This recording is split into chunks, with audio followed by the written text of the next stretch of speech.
The Bucareli treaties refer to a series of agreements signed in 1923 between the United States and Mexico. These treaties were named after the location of the negotiations, which took place in Bucareli, a neighborhood in Mexico City. The main purpose of the treaties was to address issues arising from the Mexican Revolution and to normalize relations between the two countries after a period of tension. It recognized the property rights where Mexico agreed to respect and protect American investments in the country, such as the oil and mining industries, and in turn, the U.S. would recognize the Mexican government and their land reforms. The treaties also included other various agreements like the compensation of U.S. citizens whose property was damaged during the several wars of the Mexican Revolution, and more.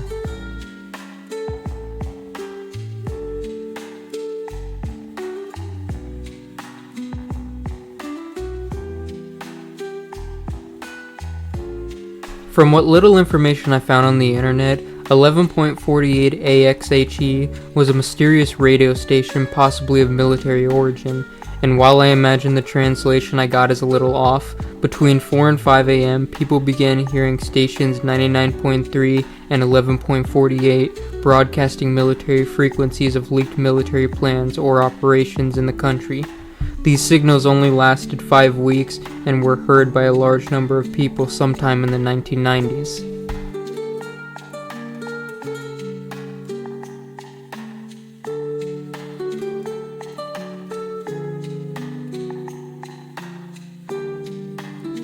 CISEN, or CISEN, is an acronym for the Center for Investigation and National Security, which was an intelligence institution in Mexico created in 1989, succeeding the DFS. The institution aimed to alert and propose measures to prevent and neutralize risks and threats to the Mexican population, which included threats to the territory, sovereignty, constitutional order, freedoms, and democratic institutions, as well as the economic, social, and political development of the country. CISEN was succeeded on December 1, 2018 by the National Intelligence Center, the current intelligence agency of Mexico.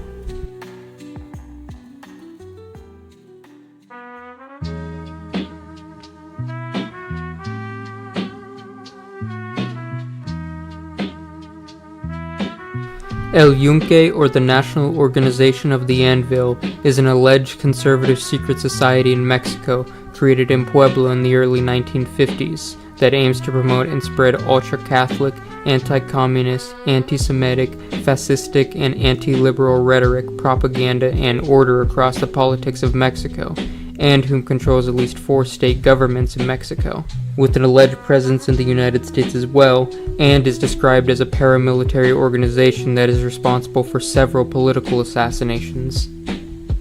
The group's existence was first alleged by the political journalist Alvaro Delgado Gomez, who gave the first description of what the group is, and claimed that top members of the political party PAN and former President Vicente Fox's cabinet were members of the organization. Since then, several alleged former members and critics have claimed the group's existence, and that several high-ranking political figures are members of the organization, including the former mayor of Puebla, Luis Paredes Moctezuma, who advocates and demands for the removal of all PAN party members that are affiliated with the organization. Accused alleged members of El Yunque, including members of PAN, have denied the existence of the organization, and accused Delgado of making up the organization to sway the 2006 presidential elections.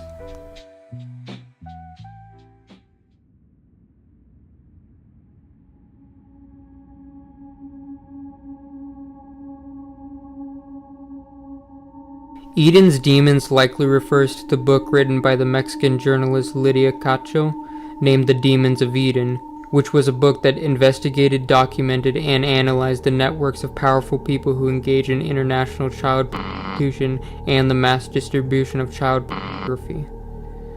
The book detailed and listed the names of those involved in the exploitation and offers an examination of the inner workings of the child sex trade and politics in Mexico, which led to the arrest of millionaire hotel franchise owner Jean Sukar Curry, who was sentenced to 112 years in prison on August 31, 2011.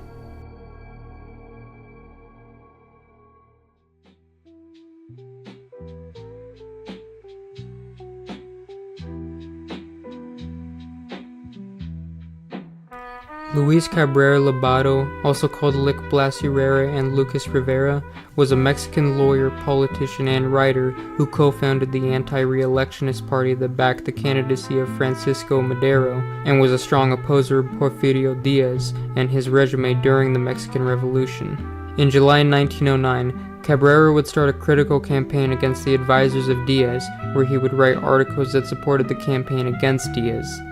And later, after the ousting and exile of Diaz, he served as a federal deputy for the Distrito Federal until the assassination of Francisco Madero and the coup d'etat that followed, where he joined the Constitutionalist faction and became Secretary of Finance and Public Credit, and later served as a delegate to the Niagara Falls negotiations. Cabrera was so respected due to his accomplishments that he was offered a candidacy for presidency twice, but declined both times. He later became the advisor for President Cortines before dying in Mexico City on April 12, 1954.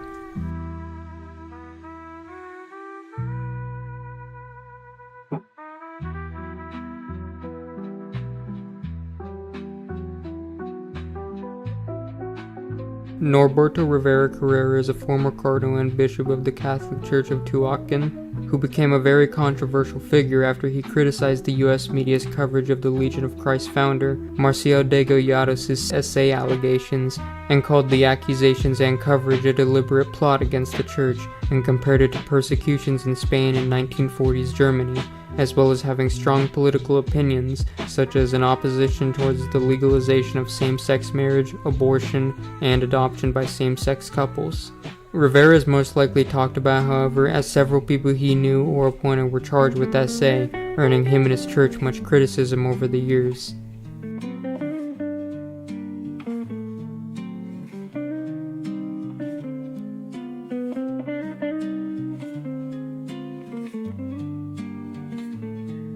Maderista spiritism refers to the spiritual beliefs of former Mexican President Francisco Madero, who integrated the teachings of Allan Kardec's spiritism into his revolutionary politics, believing democracy to be a struggle of higher spirits against base passions.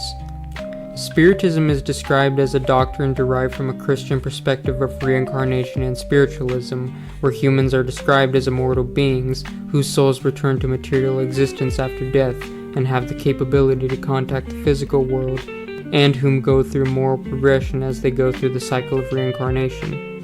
Spiritism rejects the idea of a Holy Trinity, instead arguing that there's a unity under God, but still believes Jesus is a creation of God as the guide and model for humanity. Madero was known for being very spiritual, and believed he could communicate with the dead, and he heavily involved his spiritual beliefs in his political career, even attempting to contact the spirit of former President Benito Juarez, and justified his fight against Porfirio Diaz in the Mexican Revolution as a fight for higher human nature over selfish passions. And while his belief system made him both a unique political figure in Mexico and was central to his life and career, opponents of his used this to mock and ridicule him, including politicians in the United States who described it as a dangerous form of lunacy.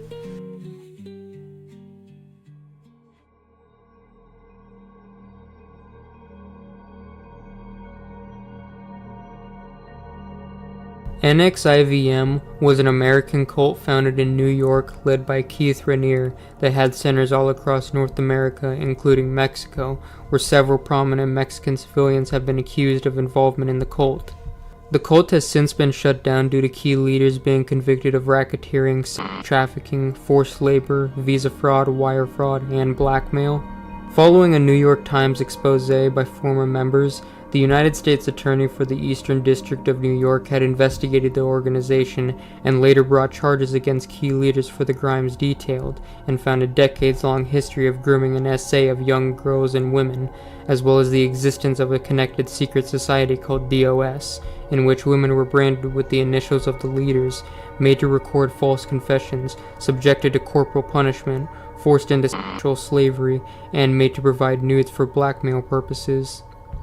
In the wake of the charges brought against him, Raniere and his inner circle had fled to Mexico, where the FBI issued a warrant for his arrest, and on March 26, 2018, around 3 months after he fled to Mexico. Mexican federal police had located him in a luxury villa in Jalisco, where he was arrested and deported to the United States and later sentenced to 120 years in prison and fined $1.7 million on October 27, 2020.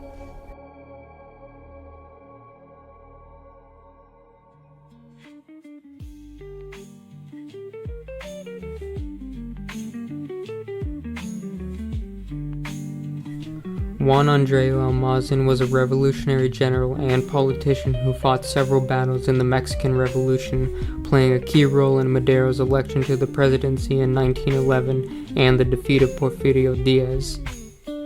In 1907, while enrolled in a medical school in Puebla, he started a military and political opposition to Porfirio Diaz and supported Madero, working for his presidential campaign to prevent Diaz from being re-elected. During the start of the Mexican Revolution, Almazán would join the revolution against Diaz, and after following Madero into exile in 1911, he came to make contact with another prominent revolutionary, Emiliano Zapata Salazar, and after convincing Zapata to fight with him and Madero, Almazán truly began his military career in the revolution. Once Madero had declared himself provisional president of Mexico and Diaz was exiled, Zapata and Almazán had begun a new rebellion against Madero and the new Mexico City government. Come 1913 and the ousting and execution of Madero by Victoriano Huerta,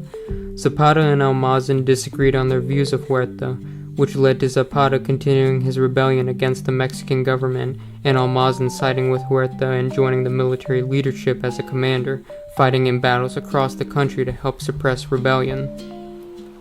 However, upon the defeat of Huerta, Almazán along with his generals decided they would fold and just rejoin Zapata and his forces against the Mexican government. And Zapata didn't really want them integrated into his forces, but he allowed Almazán's troops to operate in the state of Puebla.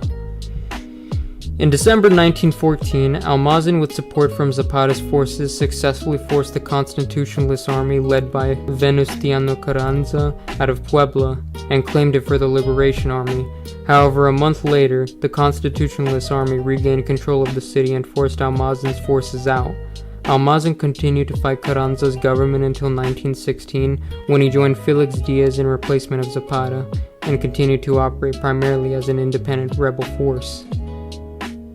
Eventually, once Carranza was removed in 1920 and later assassinated, and Álvaro Obregón Salido was established as the new president of Mexico, Almazán's fight was pretty much over. He was recognized as a general in the army, and the following year in 1921, he was promoted to division general, which was the highest rank in the army.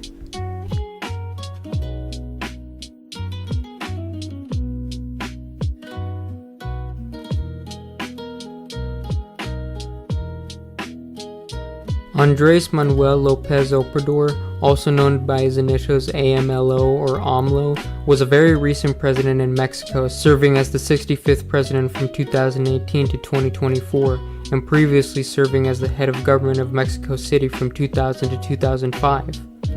AMLO brother murder refers to a specific event in AMLO's life when he was 15 years old. So officially, and the story told to us by AMLO and his family, was that at 15 years old, him and his brother were in their father's clothing shop, and while AMLO was at the register, he witnessed his brother playing with their father's pistol and accidentally letting it slip out of his hands, which caused it to discharge and unfortunately, killing the young boy right in front of AMLO.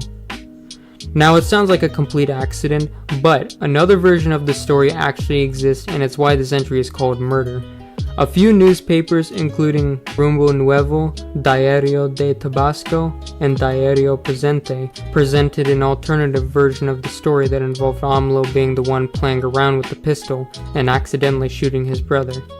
There does seem to be some sort of theory that AMLO may have murdered his brother in cold blood, or at least by accident, but again, I can't find a credible source that confirms or denies either story.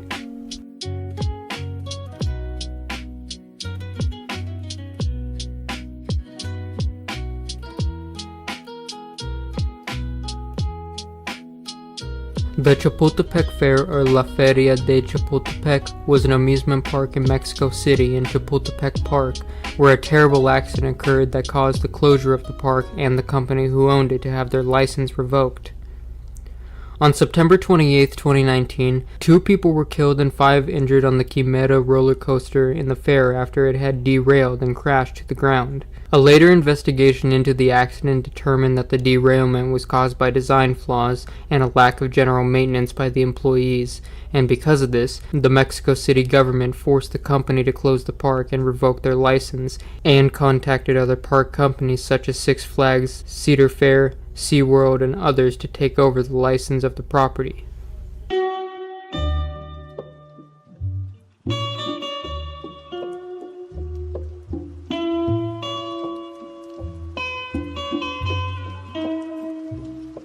The Atlacomulco group is another alleged secret society group, but this one more specifically is supposedly a secret society operating within the Institutional Revolutionary Party. The group was supposedly using political connections sometime in the 1940s, and the group grew power with political connections and began influencing the politics of Mexico. According to Wikipedia, quote, "In Mexico State, it is estimated that 80% of government posts were held by members," unquote. Apparently, the group's influence began to diminish around the 1980s with the downfall of the PRI's power and with the death of their leader in 2001. They are supposedly leaderless now, but still have a strong influence in politics and the drug trade. PRI members accused of this have all denied the existence of this group or refused to actually confirm its existence.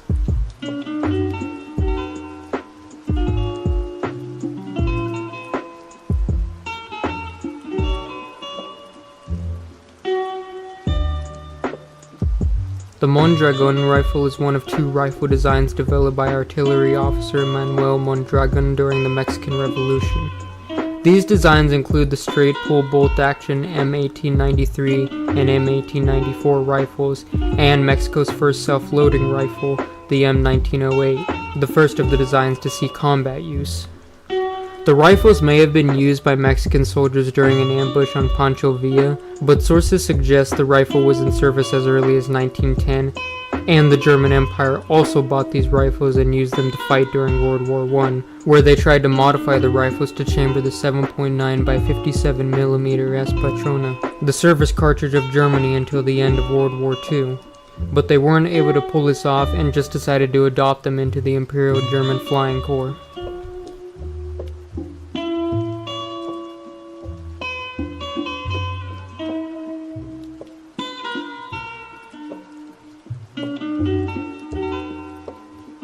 It was hard to find any articles or specific information regarding this entry, but this entry refers to a conspiracy theory, and the closest I found to a source was a few people from Mexico who perpetuated this theory online and didn't really give much evidence for it. But to explain, the World Cup, if you don't know, is essentially non-American football, aka soccer's version of the Super Bowl, except like a huge portion of the world is involved in it, and it's pretty much a huge tournament set up by FIFA where multiple countries participate. Anyway, in 2002, Mexico lost to the United States in the World Cup, and I guess this theory is saying that they lost on purpose by orders from higher-ups from Televisa. However, the little evidence I could find is that Televisa has an immense influence on Mexican football, and the actual way Mexico lost is considered embarrassing to sports fans, to the point of being skeptical to the believers of this theory.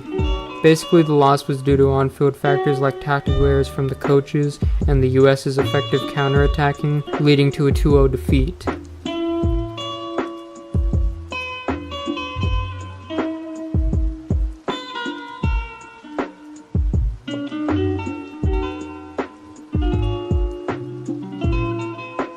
Kilometer 31 is a 2006 Mexican horror film that's about a woman who gets into a terrible car accident after hitting a young boy, and she is hit by a car herself and falls into a deep coma, where her twin sister Catalina attempts to uncover the mystery of her accident and finds out it's due to paranormal activity. I watched the movie in the beginning, and it does claim to be based on real events. I can't exactly find a true or related story about this besides that it is based on the legends of La Llorona and other highway ghost legends, so the entry referring to it being a documentary film likely refers to the fact that it's based on a true story supposedly, but I can't find the story anywhere on the internet, and it's a very low budget movie that doesn't have a lot of people talking about it online.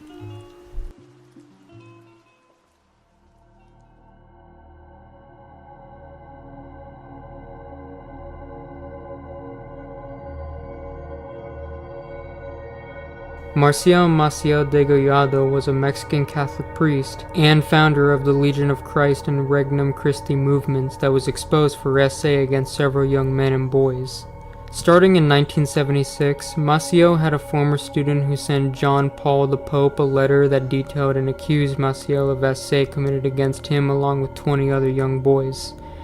However, nothing came from writing this letter, and he attempted writing 2 more times in 1978 and 1989, in which he would also include a list of names of victims that was sent to the Pope. He also asked for release from his vows of ordination, arguing that because of the abuse, he never should have been ordained. Several years later, he was sent a document releasing him, but on the Maciel charges, again, nothing.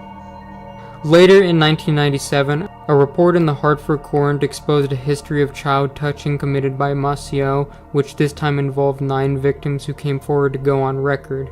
The victims alleged that they had been abused as youths and young men by Maciel while studying under him in Spain and Rome in the 1940s and 1950s. The group pressed charges against the Vatican the next year in 1998. However, they refused to move forward with the direct prosecution and Maciel claimed innocence. A lot of religious leaders came to the defense of Maciel along with his Pope John Paul II. The investigation was eventually reopened, and Maciel was forced to step down as head of the Legion of Christ in 2006, where a new pope was appointed who disciplined him by telling him to leave and never come back to practicing ministry in their church, but unfortunately, the guy was never given a trial because of his age and declining health. Maciel later died in 2008, but that's not exactly where the story ends. A year after his death, a woman whom Maciel had children with was interviewed by Spanish Daily, who exposed the fact that Maciel essayed his own children, and a day later, an attorney reported that he would be representing 3 of a possible total of 6 of Maciel's children who were victims of his abuse. I don't know how this trial turned out, but I do know that eventually in 2019, the Legion of Christ organization took responsibility for 175 cases of child SA by at least 33 priests, including 60 minors who were abused by Maciel.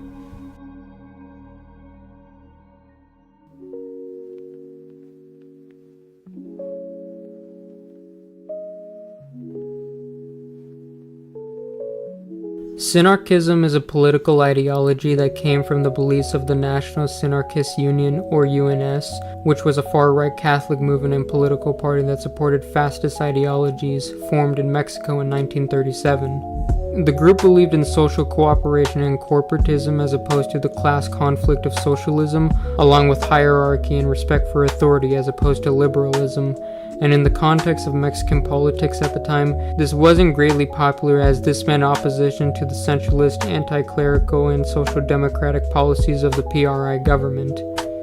The group did gain a decent following though before World War II, gaining at least 500,000 members at one point. However, what really shattered the group's image is their open support for the Axis powers in World War II, and praise of fascist dictators like Benito Mussolini, Francisco Franco, and the infamous Mustache Man. And that, along with their open far-right ultra-conservative beliefs, are some of the reasons why the Mexican government was able to denounce the UNS as fascists and hinder their power in the politics of Mexico. The group declined soon after that, with schisms and general internal fighting that led to the dissolution of the group in 1951, and they re-established into the Mexican Democratic Party, which also was dissolved around 1997.